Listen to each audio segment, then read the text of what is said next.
Your home isn't selling because the value isn't there.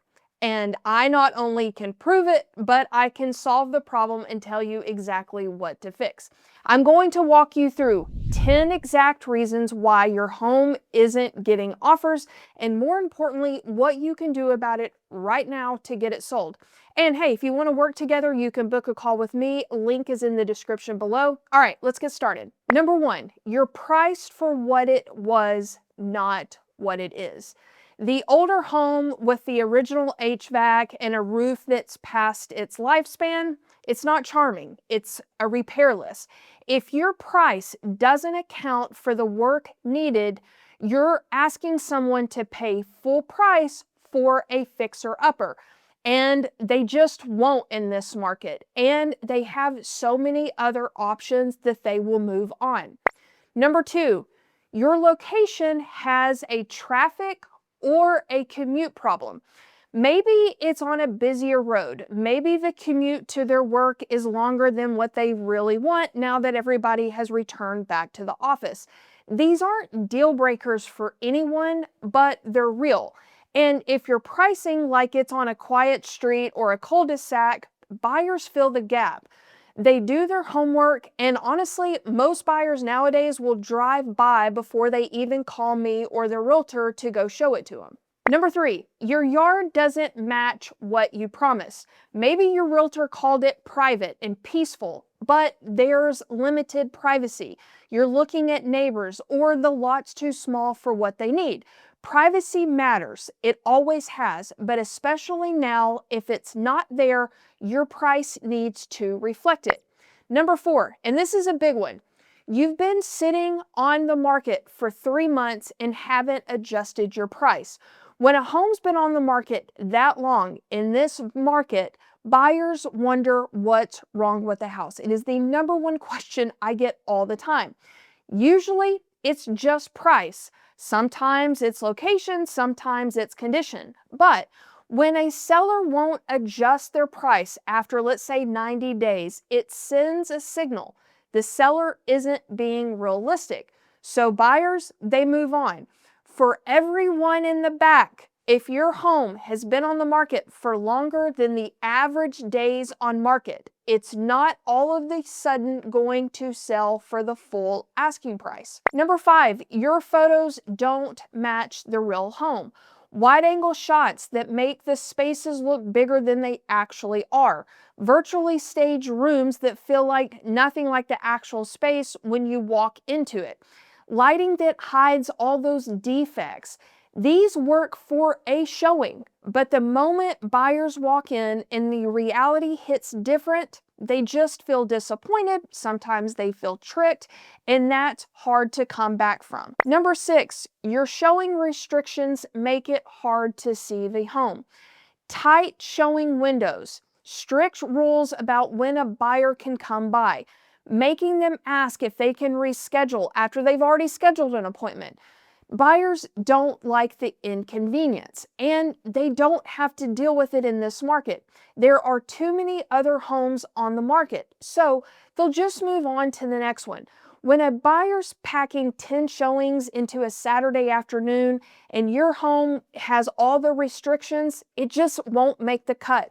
They will cancel the appointment and they will move on and they won't come back. It's just that simple. Number seven, it's cluttered or it just doesn't feel like home. And I know you still have to live there while the home is listed, and maybe you don't have the ability to move some stuff into storage, but buyers need to picture themselves there. When they walk in and they see stuff everywhere or overflowing closets or just general clutter, they can't picture themselves or their stuff there. They feel anxious instead of at home. So declutter and deep clean. Show them what the house could be. And listen, for the love of God, you have to get your dirty dishes out of the sink when the home is being shown. I know it sounds silly, I see it all the time, and it just grosses people out. Number eight, maybe it's the neighborhood or a nearby environment is a concern for them. Maybe it's on a busy road. Maybe there's a commercial lot across the street. Maybe industrial area behind your house. Buyers see it. And a lot of times they will drive by before they call their agent to see it. And if what they see doesn't match the price you're asking, they will move on. You cannot change what's next to your house, but you can price it accordingly. Number 9, there's maintenance work you haven't disclosed, or maybe you just haven't been honest with yourself about. You described your home as move-in ready or updated, but in reality, there's an aging roof, there's a original HVAC system, deferred maintenance that's more obvious than you think. And here's the thing, it's going to show up in the inspection report anyway. Every buyer is going to hire an inspector to come check out the house. They are going to find these things anyway. And when they do, and you haven't mentioned it up front, it changes how they see the whole deal. You can either tell them first and control the conversation, or hope they don't notice and scramble during negotiations. And I will just tell you, one works better than the other. Number 10, your home is missing what they actually need. And listen, some of these things you can control and some of them you can't. It's just a matter of finding the right buyer. Maybe it's a 4th bedroom. Maybe they need a real garage. Maybe the yard needs to be flat and usable for pets and kids. Maybe the schools matter to them or the proximity to work is critical. These aren't small things. If your home doesn't check these boxes and you're priced like it does, they're going to wait for the next listing, and there's always going to be another one coming right behind yours. Here's what I'm seeing in the market today. The issue is the value math. Your asking price plus what a buyer needs to spend to make it theirs doesn't equal the move-in ready home that sold last month in your neighborhood. That gap is the problem. Close the gap and your home sells. It's that simple. If your home's been sitting on the market, here's what I would do. First, you have to get honest about the price, not what you need out of it, not to work in your buffer and room for negotiations. You have to pull comps from the last 30 days in your area if you can. Not what sold 2 years ago and not what sold last year. What actually sold recently. Subtract the work needed and your carrying cost, and that's your real number. Second, you have to make it easy to see. Open house, flexible times, no friction. You're competing for attention.